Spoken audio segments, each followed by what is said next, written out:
Bueno, muy buenas tardes.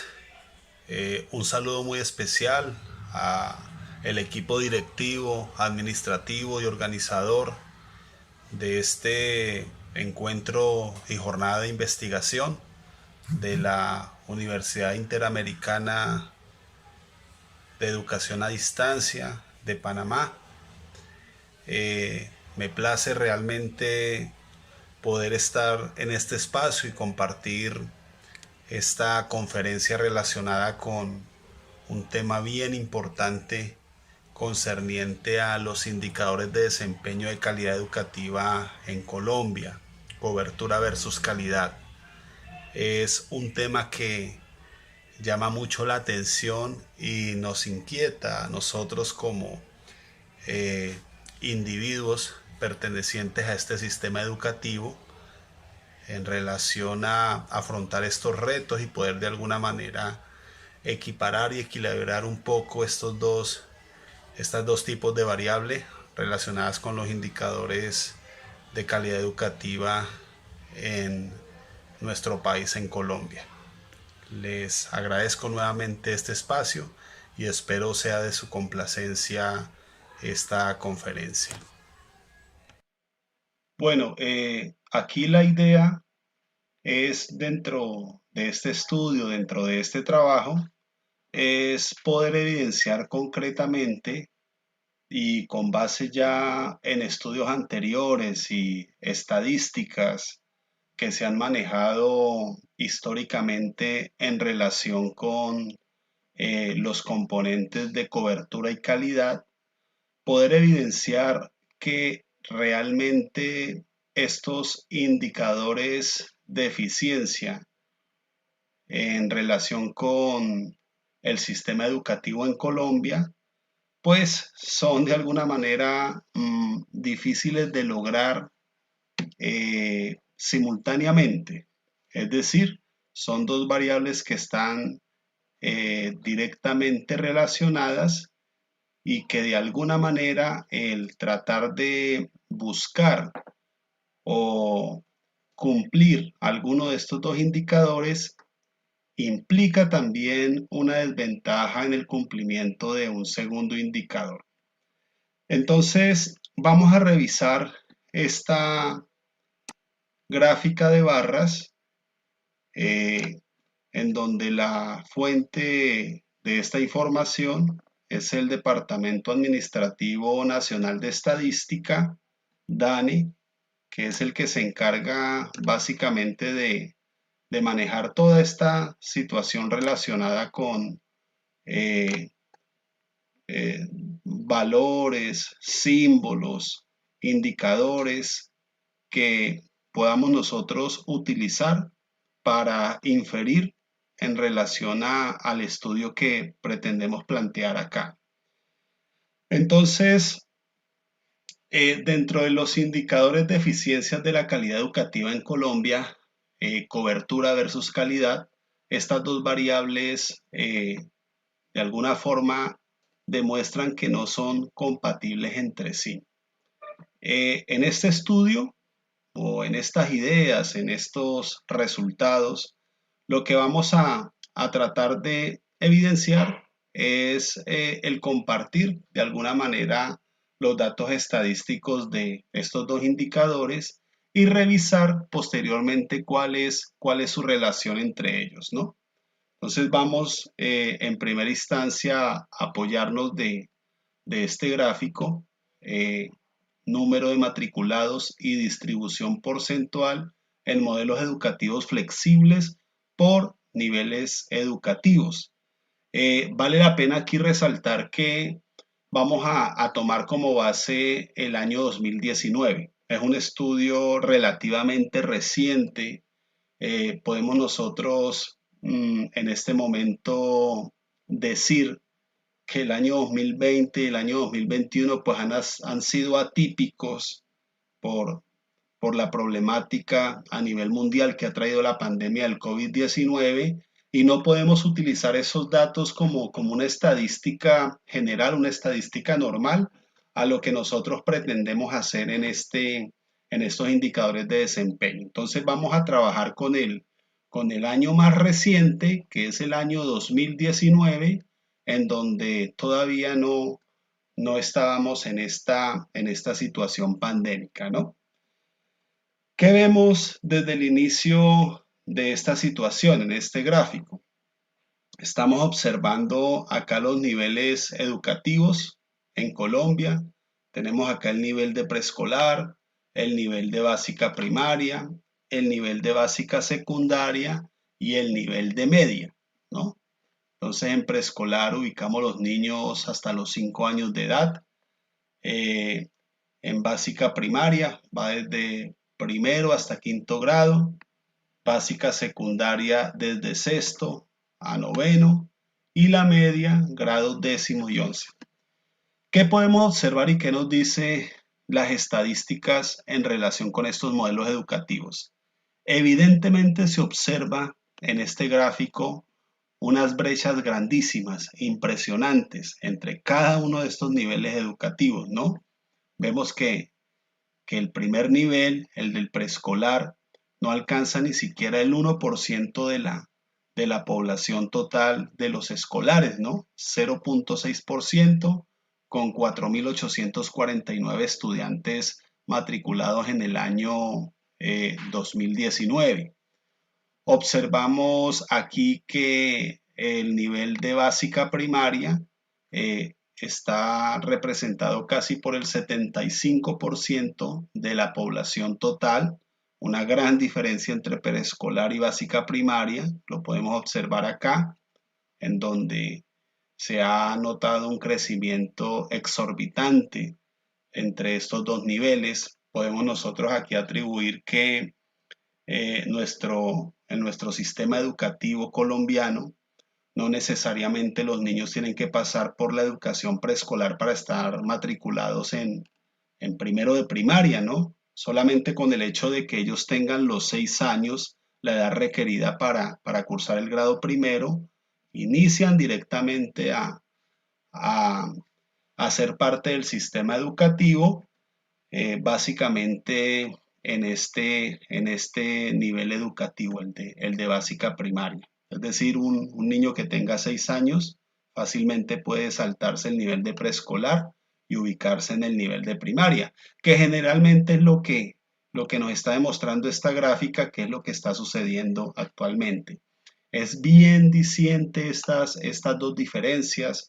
Observamos ahí básicamente que este nivel de preescolar tan importante, este nivel de primera infancia tan importante, en donde los niños de alguna manera empiezan a socializar, se empiezan a trabajar muy de la mano con sus docentes, con sus compañeros, eh, en donde básicamente se necesita esa parte de humanización de la educación para que puedan de alguna forma saltar al nivel de primaria de una forma no tan traumática, donde vemos esta brecha grandísima.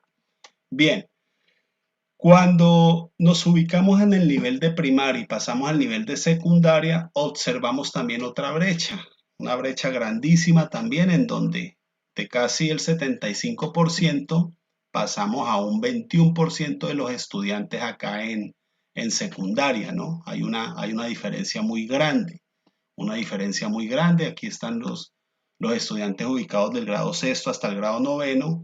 Y finalmente, aquí en la parte de la educación media, correspondiente a los grados décimo y once, observamos también un decrecimiento grande. Solamente el 3,4% de la población escolar se encuentra en ese nivel educativo.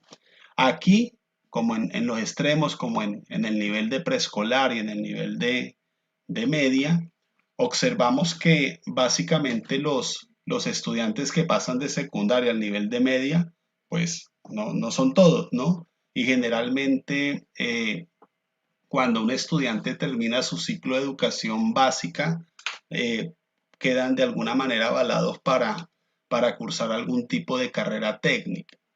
Lo otro es que existen modelos flexibles, están los ciclos educativos, el decreto 3011 que habilita para trabajar con jóvenes y adultos, y muchos de estos estudiantes de aquí de esta población ingresan o migran directamente a este nivel de media sin trabajar en la parte de la educación formal, sino a través de ciclos educativos en donde se trabaja de alguna manera 2 grados en un solo año, ¿no?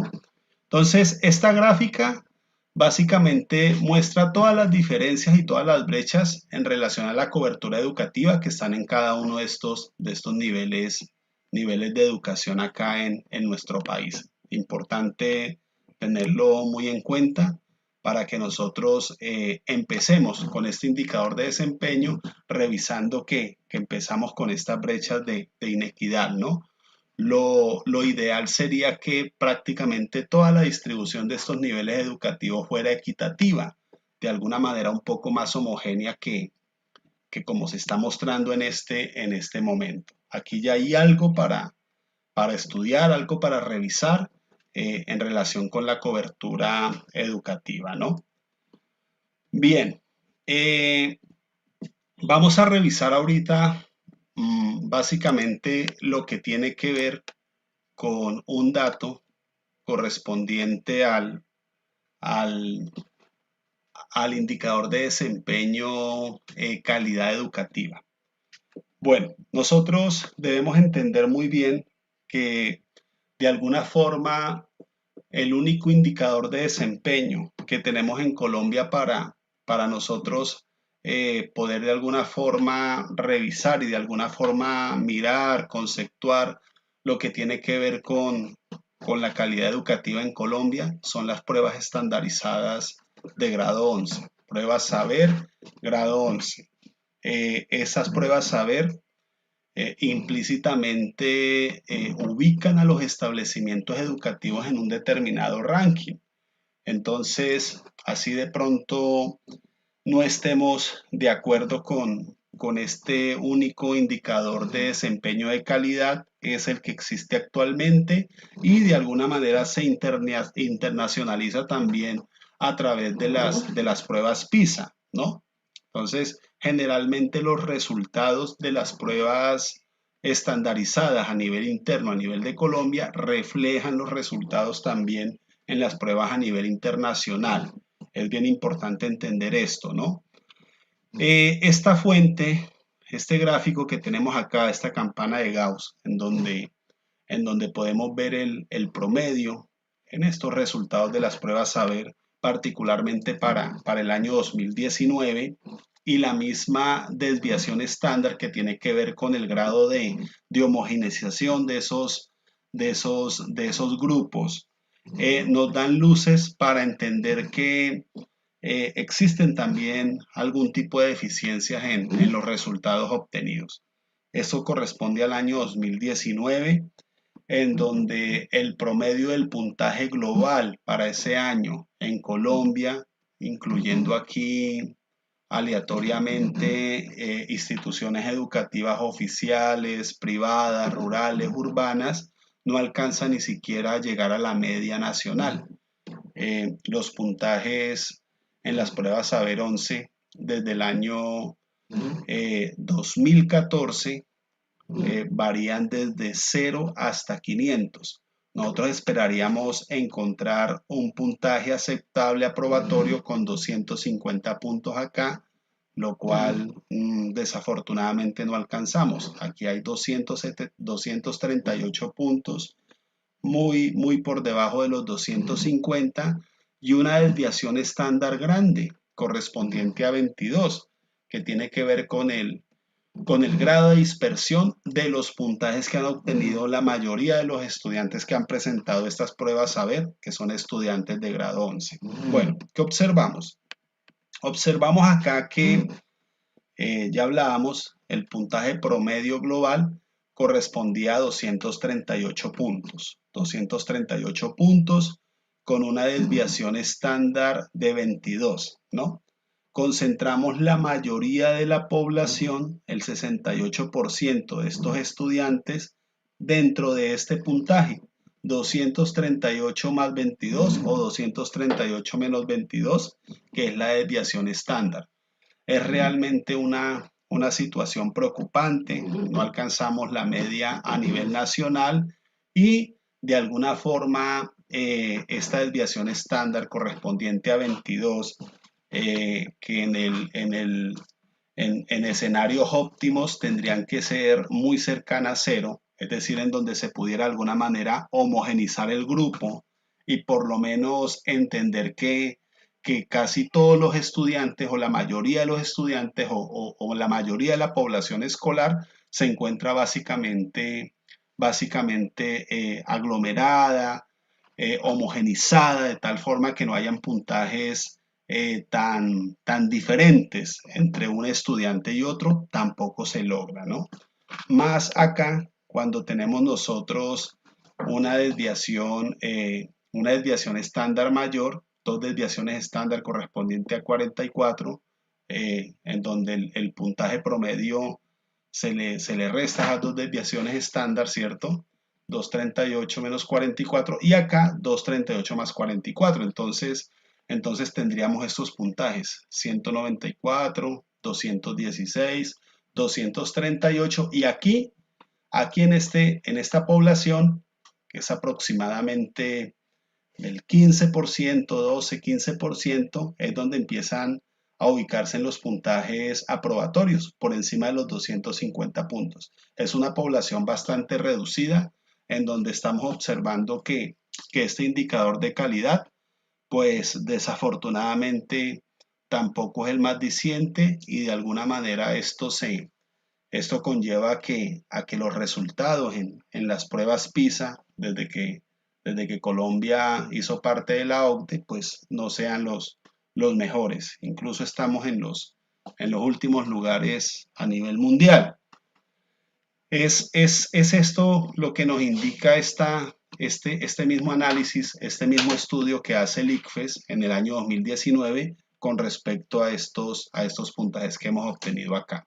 Bueno, entonces ya mirábamos nosotros esta gráfica correspondiente a cobertura y mirábamos nosotros esta gráfica correspondiente a calidad. Nuestro tema es básicamente revisar esas dos variables, ¿no? Como indicadores de eficiencia. Todas las instituciones educativas y todos los que estamos encargados de direccionar y administrar lo relacionado con el trabajo educativo, las instituciones educativas, debemos de alguna manera estar en estos dos escenarios: tener una gran cobertura educativa y a su vez también tener una gran calidad educativa, cuando esa calidad educativa básicamente tiene que ver con los resultados de las pruebas Saber 11. Bien, vamos a revisar entonces aleatoriamente. Acá tenemos simplemente una tabla, unos valores tomados al azar, también correspondientes al año 2019. Recordemos que estamos trabajando en este año, que fue el año antes de la pandemia, para de pronto que nuestro estudio y nuestra estadística no se vaya a ver sesgada por otros factores que en este momento son más dicientes, que tiene que ver con la pandemia del COVID-19, ¿no? Que lógicamente afectó todos los sectores de tipo social, económico, educativo, ¿sí? Entonces, aquí hemos sacado aleatoriamente dos columnas relacionadas con los números de estudiantes evaluados en el grado 11 en las pruebas Saber y con el puntaje promedio obtenido por estos estudiantes. ¿Por qué? Porque ya vamos a empezar a buscar la relación existente entre cobertura, estudiantes evaluados, estudiantes matriculados y calidad. Si hablamos de la calidad como los puntajes obtenidos en las pruebas estandarizadas Saber 11, ¿no? Entonces, estas dos variables son importantes. Nos damos cuenta claramente acá, que cuando el número de estudiantes evaluados es mayor, el puntaje promedio obtenido es menor. Podemos decir que están inversamente relacionados, ¿no?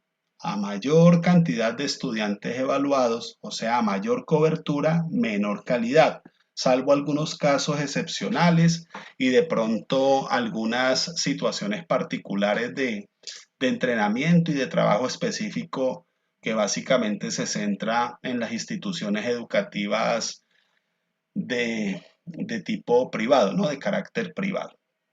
Entonces aquí todos estos valores de 143 hasta 151, en donde observamos esta tabla sombreada de color rosa, vemos que los puntajes promedio, cuando son más de 100 estudiantes, son menos que la media, ¿no? Aquí estamos hablando del puntaje promedio en todas las áreas del conocimiento, ¿no? Entonces este puntaje iría de 0 hasta 100 y esperaríamos nosotros llegar por lo menos a 50 para llegar o para estar acordes a la media nacional. Pero aquí tenemos un puntaje de 41, un puntaje de 40, de 39, de 49. Vamos a analizar ahora la parte de la tabla que está sombreada con verde para revisar finalmente lo que está en la franja amarilla. Y vemos algunos casos atípicos que nos pueden presentar ahí.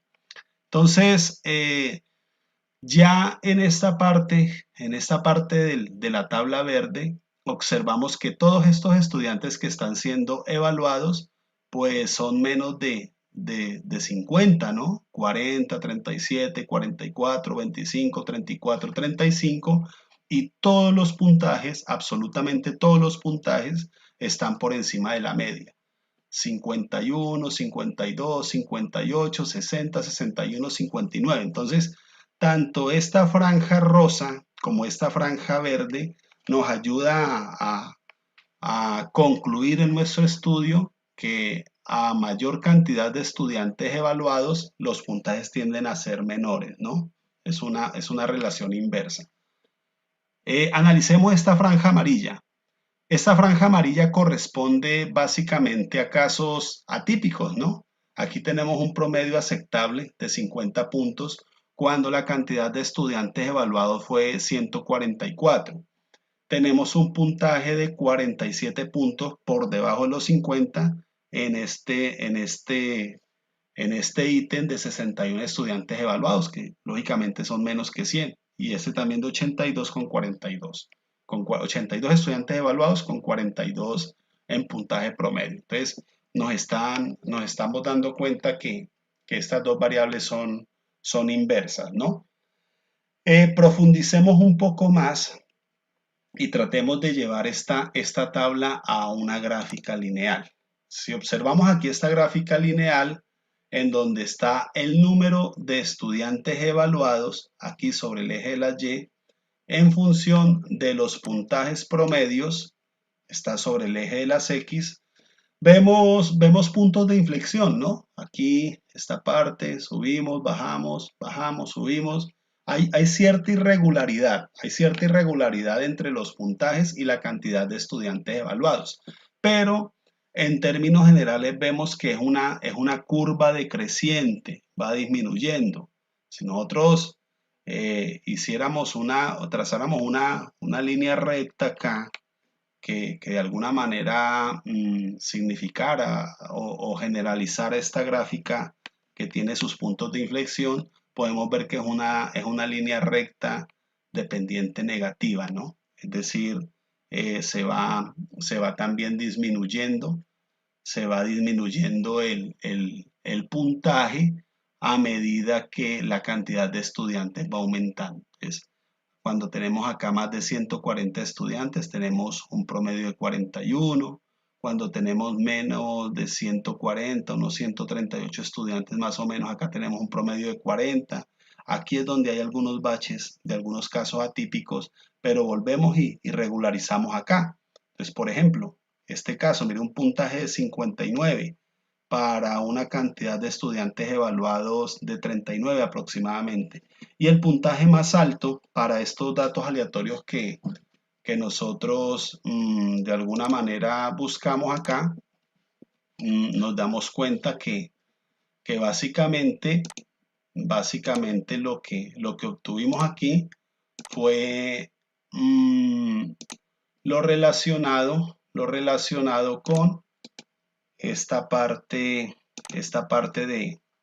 de mayor puntaje a menor cantidad de estudiantes evaluados, ¿cierto? Eso es lo que nos dice esa gráfica lineal originada básicamente de esta tabla, ¿no? Bien, entonces lo que quiero significar en estas gráficas, todas son gráficas y son datos consultados de fuentes oficiales del gobierno nacional.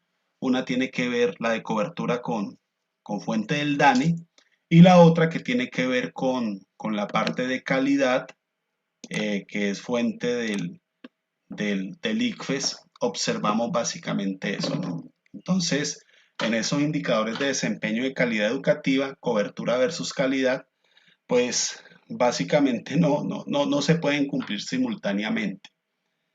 ¿Qué quiere significar esto? Esto simplemente es como un llamado a que de alguna forma, para que nosotros como educadores, para que nosotros como personas inquietas en esta situación de tipo educativo podamos de alguna manera entender este fenómeno, se hace necesario indirectamente ser selectivos con los estudiantes que van a enfrentarse a unas pruebas estandarizadas, ¿no? Es una forma. O lo otro tiene que ser un proceso prácticamente de los 11 años de estudio, desde el mismo primero de primaria hasta grado 11, en preparación de estas pruebas y de alguna forma como garantizar la misma población escolar para que estos puntajes vayan siendo buenos y que de alguna manera podamos encontrar un equilibrio entre cobertura y calidad educativa. Pero la realidad hoy en día es que entre más población escolar tengamos, pues menos puntaje y menos calidad educativa. Si hablamos de puntaje en las pruebas estandarizadas, vamos a tener nosotros, ¿no? Una tarea de pronto ya para la parte pedagógica, para la parte didáctica, para la parte curricular, pues tiene que ver con el uso de estrategias de tipo didáctico que podamos nosotros de alguna manera sostener, de alguna manera idear, trabajar con el ánimo de equilibrar estos dos tipos de indicadores de desempeño y la calidad educativa. Es más, incluso en los mismos decretos de nuestro estatuto de profesionalización docente, sea el 1278 o 2277, implícitamente nos condicionan para cumplir simultáneamente estos dos indicadores. Entonces, era la idea del estudio que quería plantearles. Les agradezco mucho la participación, la atención. Hemos visto bastantes comentarios ahí en el chat, bastantes preguntas. La idea es en esta conferencia como dejar esta incógnita aquí, esta inquietud para que más adelante pues se han tomado estos resultados para el mejoramiento que nosotros de alguna manera vamos a necesitar en nuestro trabajo pedagógico. Les agradezco mucho, muchas gracias por su tiempo y muchas gracias a la Universidad UNIEDPA de Panamá por este importante espacio y por esta importante oportunidad para poder socializar este tema educativo tan importante. Muchas gracias.